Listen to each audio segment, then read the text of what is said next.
जनाब, सबसे पहले मैं शुक्रिया करता हूँ तमाम मेरे मीडिया के जो साथी हैं, मेरे भाई हैं। और मीडिया तो माना जाता है fourth pillar of democracy. Thank you very much. आज जनाब सुबह से ही हमने देखी कि एक पैनिक है, एक खदशात है लोगों में कि कुछ ऑर्डर निकले थे एयरपोर्ट के रनिंग के उससे लिहाज से।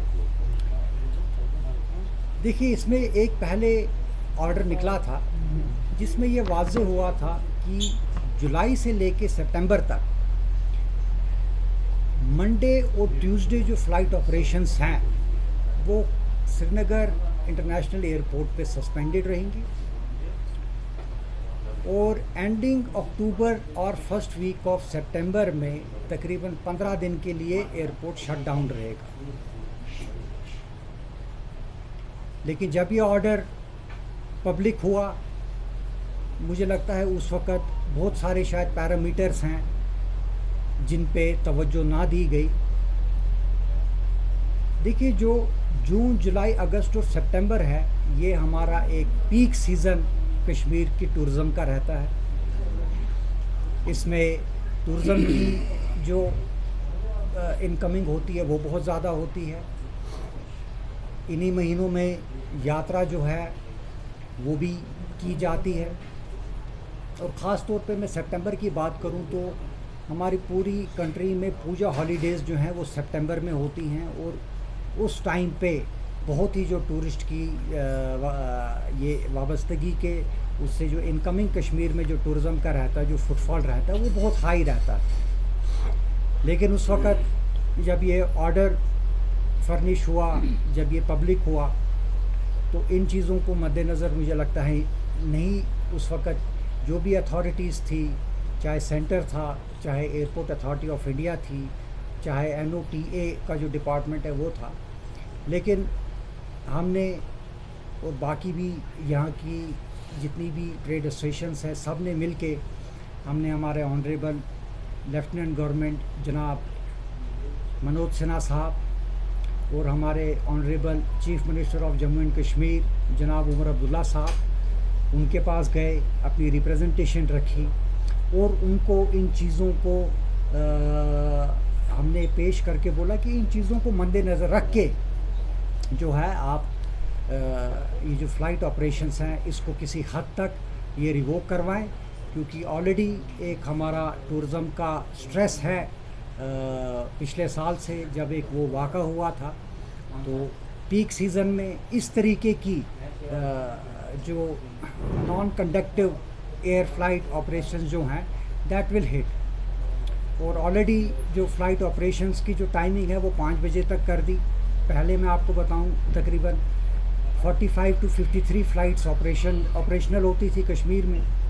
लेकिन जब से ये 5 बजे के बाद मेंटेनेंस का काम हुआ, जो कि ज़रूरी है, हमें मेंटेनेंस भी करनी है, हमने अपने इंफ्रास्ट्रक्चर को अपग्रेड भी करना है बेहस्ते, चाहे रनवे हो, चाहे पैसेंजर इंफ्रास्ट्रक्चर हो, चाहे पार्किंग का इंफ्रास्ट्रक्चर हो, चाहे टेक्नोलॉजी की अपग्रेडेशन हो, उस चीज़ को भी हमें मद्देनज़र रखना है और उसको भी हम वेलकम करते हैं कि हाँ, साइड बाय साइड ये चीज़ें भी चलनी चाहिए।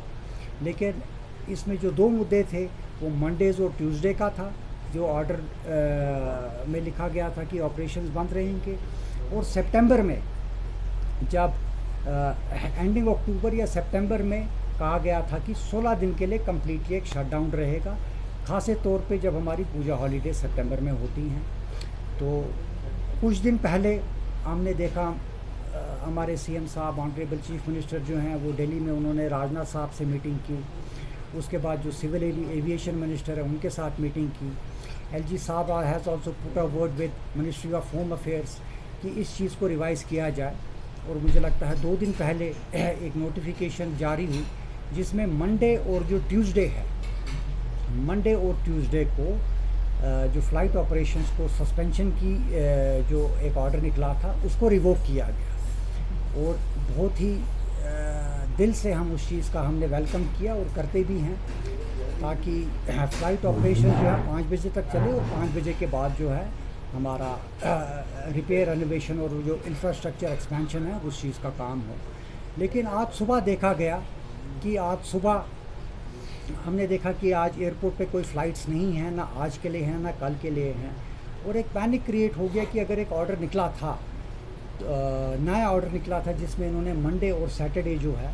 सॉरी मंडे एंड ट्यूसडे जो है, उसमें उन्होंने वाजे किया था कि नहीं ये फ़्लाइट ऑपरेशंस जो हैं इन दिनों हमने अब वो ऑर्डर को रिवोक कर दिया, फ़्लाइट ऑपरेशंस चलेंगे। उसके बाद हमारी आज सुबह से बहुत सारी मीटिंग्स भी हुई और हम कम्युनिकेशन हमने हमारे जो एयरपोर्ट डायरेक्टर हैं उनसे भी की। इसमें थोड़ा डॉक्टर साहब भी आप जो हमारी कम्युनिकेशन एयरपोर्ट डायरेक्टर के साथ हुई ये थोड़ा वाज़े करेंगे कि उन्होंने आज की जो ये फ़्लाइट रिज्यूम ना हो पाई आज की मंडे के लिए और कल के लिए, उसका रीज़न क्या था? औज़ु बिल्लाहि मिनश शैतानिर रजीम, बिस्मिल्लाहिर्रहमानिर रहीम। पहले मुझे आप लोगों का शुक्रगुज़ार हूँ कि इतना बिजी शेड्यूल होने के बावजूद हम हमेशा आप यहाँ पर आते रहते हैं जब भी हम प्रेस कॉन्फ्रेंस करते हैं। पहले ये स्टेप की पूरा जो हमारी जकारा जो है उसकी तरफ से, उसकी टीम की तरफ से हम पहले ये वेलकम स्टेप मानते हैं कि एयरपोर्ट का एक्सपेंशन होना, उसको मॉडर्नाइज होना या इसको उसको एक्सटेंड करने के लिए ये, क्योंकि जितनी भी उसमें फुटफॉल है वो उसको बड़े टूरिज़म में इसमें बड़ा असर है उसका हो, उस साथ साथ में कि हमारी जो जम्मू कश्मीर की ग्रोथ उसमें बढ़े। मगर जब हम टूरिज़म अथॉरिटीज़ से मिले हैं, कन्वे किया इस बारे में कि जो हम प्रॉब्लम्स फेस कर रहे हैं, उसके लिए बाज़ाब्ता उन्होंने हमें बाज़ाब्ता एक टाइम दिया कि कोई बात नहीं, ये जो अपने जो ऑर्डर है इसको हम रिवोक करने जा रहे हैं, तो उसमें बाज़ाब्ता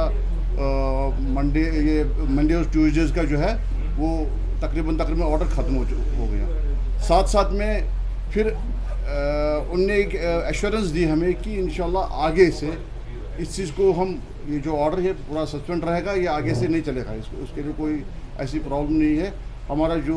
आपके साथ जो कमिटमेंट है, क्योंकि बार बार हम मिले अथॉरिटी से, खाली एयरपोर्ट अथॉरिटी से नहीं, डिफरेंट डिपार्टमेंट से भी हम मिले और मीटिंगें बाज़ाब्ता इस चीज़ पे हुई कि उन्हें पूरा हमें इंश्योर किया कि आगे से, क्योंकि जो हमारा पीक टाइम होता है जुलाई से सितंबर अक्टूबर, जो हमारा ये पीक टाइम होता है, इसमें हमारी दुर्गा पूजा भी आती है, अभी भी इस वक्त अमरनाथ यात्रा चल रही है। ये हालांकि ये भी एक 22 अप्रैल के बाद एक अच्छा हमें एक वॉल्यूम मिला कि जो भी चल रहा है। साथ साथ में गवर्नमेंट का जो उनने पहले हमें बुलाया, तो पुलिस के डिपार्टमेंट ने या हमारी जो अथॉरिटीज़ है उनसे बात हुई, उन्होंने पहले डिस्टल तरीके से हमें समझाया कि किस तरह हमें इस चीज़ को हैंडल करना है और हमारा भी इसमें क्या रोल होना चाहिए। एसोसिएशन में इसे उसने बड़ा एक रोल किया है। मगर साथ साथ में मैं ये भी चाहता हूँ कि जो अमरनाथ यात्रा है इसकी जो फैसिलिटीज़ उतनी नहीं है जितनी होनी चाहिए, चाहे वो ट्रांसपोर्ट हो, कैंडिडेट, मगर फिर भी है, शुक्र है कि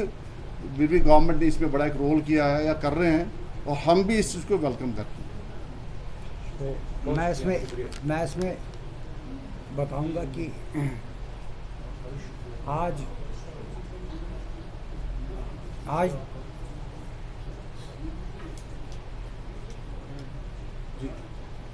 आज दिन में हमारे जो अंजुम साहब हैं,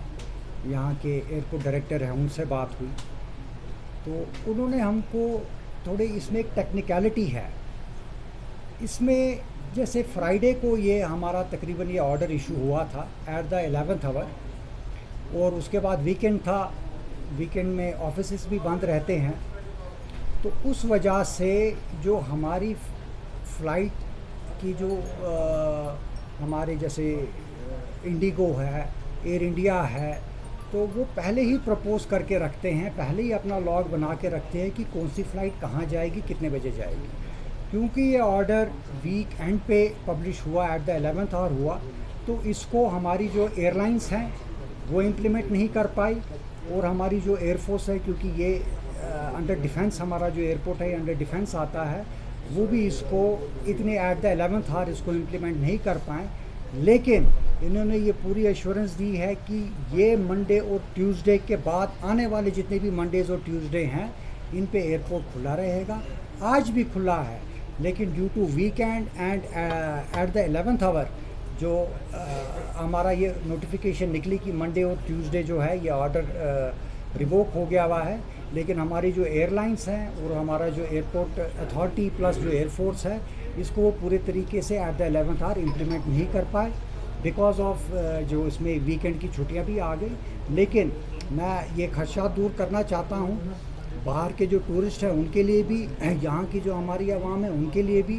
कि वो order it stands and from now आगे जितने भी हमारे मंडेज़ एंड ट्यूसडे हैं उस पर वो ऑर्डर नहीं रहेगा। जहाँ तक बात है ये आज की हमारी वेलकम की, ये नहीं है ये कितने 100 सालों से अमरनाथ यात्रा जो है ये कश्मीर का पार्ट है, और वक्तन बेवक्तन हमने देखा है कि हर साल इसमें हमारी अपग्रेडेशन होती है। और इस साल जो हमारी इंतज़ामिया कमेटी है और जो डिस्ट्रिक्ट एडमिनिस्ट्रेशन हैं उन्होंने बहुत ही ज़्यादा एक एफ़र्ट करके, जिसमें हमारी एसोसिएशंस का भी साथ रहा, जिसमें हमारे साथ एलजी साहब ने एक मीटिंग भी ली थी जिसमें हमने उनको कुछ सजेशंस और एडवाइसेस यहाँ भी दिए थे जो इम्प्लीमेंट हुए। और हर साल इस यात्रा की बेहतरी होती है, हर साल इसके इंफ्रास्ट्रक्चर की बेहतरी होती है। लेकिन इसमें जनाब मैं एक चीज़ और प्रपोज़ करना चाहूँगा कि जैसे एक हमारे एयरपोर्ट में एक टेक्नोलॉजी, एक डिजिटाइजेशन होती है कि एक पैसेंजर है उसके पास बोर्डिंग कार्ड है, बोर्डिंग कार्ड पे गेट नंबर भी लिखा है, उसका बार कोड है, बार कोड में उसका सारा जो पूरा डाटा है वो उसमें आ जाता है। वैसे ही एक टेक्नोलॉजी फुल्ली अपग्रेडेड टर्मिनल्स बनाए जाएँ, एक बालताल में बनाया जाए, एक नुनवान बेस कैंप में बनाया जाए, ताकि जितनी, देखिए आज टेक्नोलॉजी का ज़माना है, हाँ डिजी यात्रा है, आप घर बैठे ही पूरा चेक इन कर लेते हैं। हर दिन फ़्लाइट मूवमेंट्स इतनी हैं, कितने इंडिया के एयरपोर्ट हैं जो पैसेंजर का टू एंड फ्रो जो है वो बिल्कुल एक नॉर्मल तरीके से हो जाता है। वही इंफ्रास्ट्रक्चर हमारी एक सेंट्रल गवर्नमेंट से और यहाँ की हमारी जो स्टेट एडमिनिस्ट्रेशन है उनसे भी ये रहेगी कि इसका एक प्रपोज़ल बनाया जाए और एक प्रॉपर, जैसे मिनी एयरपोर्ट टर्मिनल्स होते हैं ख़ास तौर पे इनकमिंग के, वो एक बालताल कैंप में और एक नुनवान जो बेस कैंप है उसमें उनको उसका अप्रूव करके वहाँ पे वो इंफ्रास्ट्रक्चर खड़ा किया जाए। और जितनी ज़्यादा से ज़्यादा टेक्नोलॉजी हम इस यात्रा में इसकी मूवमेंट के लिए यूज़ करेंगे उतनी ज़्यादा जो है ये हैसल फ्री होगी, और जितने भी श्रद्धालु अपनी श्रद्धा के साथ यहाँ पे दर्शन करने आते हैं उनके लिए एक ईज़ ऑफ मूवमेंट होगा। प्लस इस साल due to security concerns airport की हेलीकॉप्टर की जो सर्विसेज है वो रद्द की गई। लेकिन उसमें जनाब मैं एक सजेशन और देना चाहूँगा कि एटलीस्ट श्रीनगर एयरपोर्ट से लेके हमारे जो 2 बेस कैंप्स हैं, बालताल या नुनवान बेस कैंप है, वहाँ पे एक चॉपर सर्विस जो है वो अगर स्टार्ट की जाए तो मुझे लगता है कि जितने भी हमारे ये दर्शन करने के लिए आते हैं इनके लिए एक हैसल फ्री मूवमेंट जो है कि जो बाय रोड जाना है वहाँ पे कॉन्वॉय सिस्टम है, वहाँ पे सिक्योरिटी सिस्टम है, एक टाइमिंग भी होती है किस टाइम जाना है किस टाइम पहुँचना है। तो उसमें बहुत ज़्यादा बुज़ुर्ग भी होते हैं बेचारे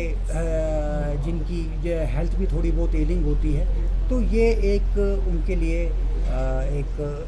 मैं आपसे कहूँ एक बेनिफिट रहेगा। और एक इस माध्यम से अगर हम एयरपोर्ट श्रीनगर एयरपोर्ट से एक चॉपर सर्विस जो यहाँ से श्रीनगर एयरपोर्ट से हमारे जो यात्रा करने वाले हैं उनको पिकअप करके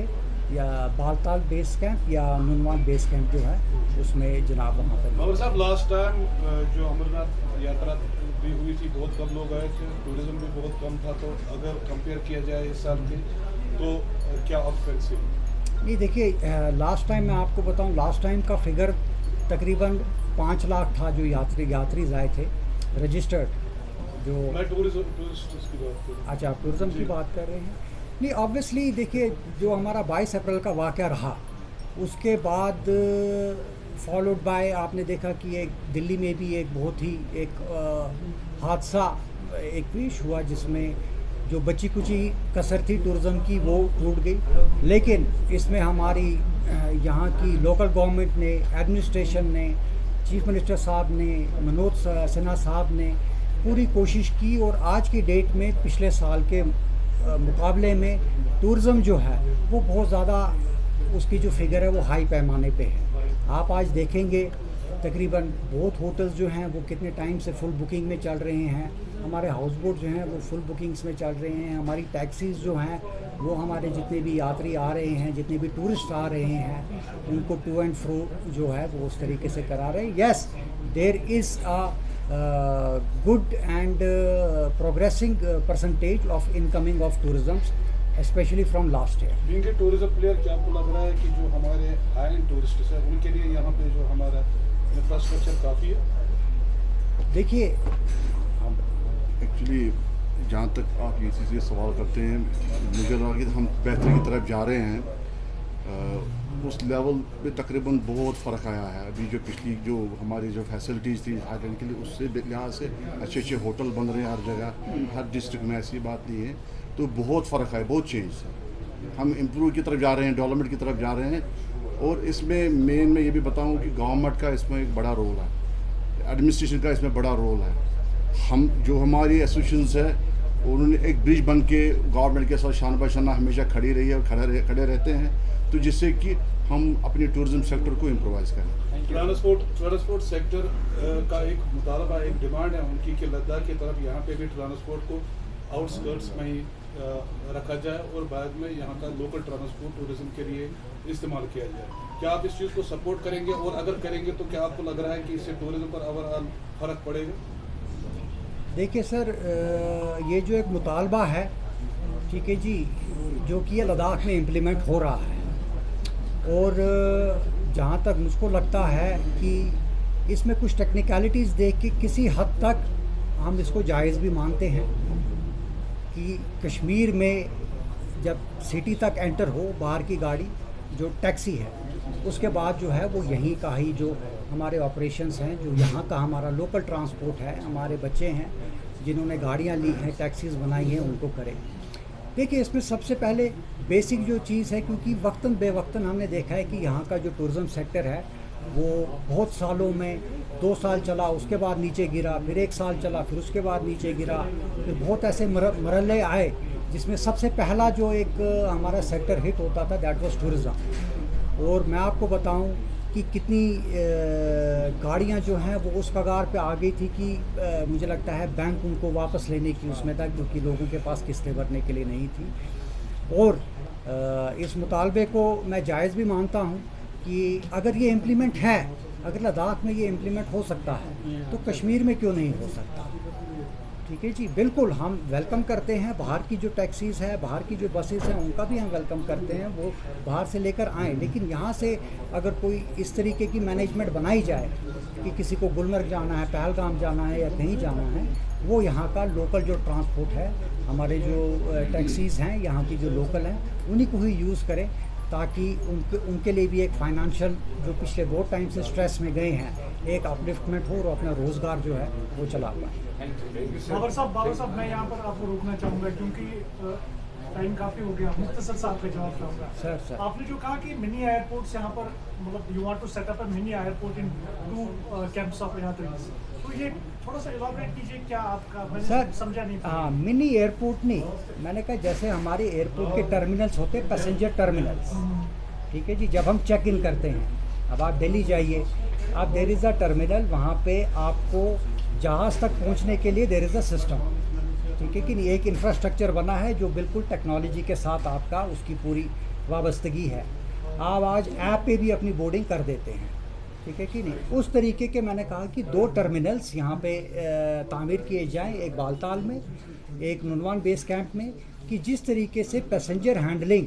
पूरे वर्ल्ड में होती है, एयरपोर्ट्स पे होती है, उसी तरीके की एक टेक्नोलॉजी वाइज की ज़्यादातर जो भी यात्री हैं उनको ज़्यादा देर लाइन में खड़ा ना रहना पड़े, क्योंकि जितना आप मैनुअल सिस्टम रखोगे उतना टाइम टेकिंग होगा। लेकिन जितनी आप इसमें टेक्नोलॉजी लेकर आओगे, वो एक यात्री के लिए उसके लिए टाइम की भी बचत होगी, और उसको ना लाइनों में खड़ा रहना पड़ेगा, ना अपनी रसीदें कटवानी पड़ेंगी। पीछे ही रजिस्ट्रेशन में जिस तरीके का हमको एक बोर्डिंग पास दिया जाता है, ठीक है जी, बोर्डिंग पास लेके हम एक टर्मिनल में जाते हैं, वो टर्मिनल में थ्रू सिक्योरिटी प्रोसेस होता है, बैगेज होता है, हमारा ऑटोमेटिक जनरेशन हो जाती है कि हमारी गेट नंबर क्या रहेगा, अलग अलग गेट्स होते हैं, मुझे किस गेट से जाना, उसको किस गेट से जाना है। तो नॉट मिनी एयरपोर्ट्स, लेकिन जो पैसेंजर इनटेक टर्मिनल्स हैं, उस तरीके के टर्मिनल्स जो हैं, मैं चाहता हूं कि इन 2 जगहों पे कायम किए जाएं विद द टेक्नोलॉजी, ताकि जितने भी आते हैं ये लेस टाइम टेकिंग हो और लोग जो हैं अपना आगे जाकर अपने दर्शन के लिए वो अपना ये करें। Thank you.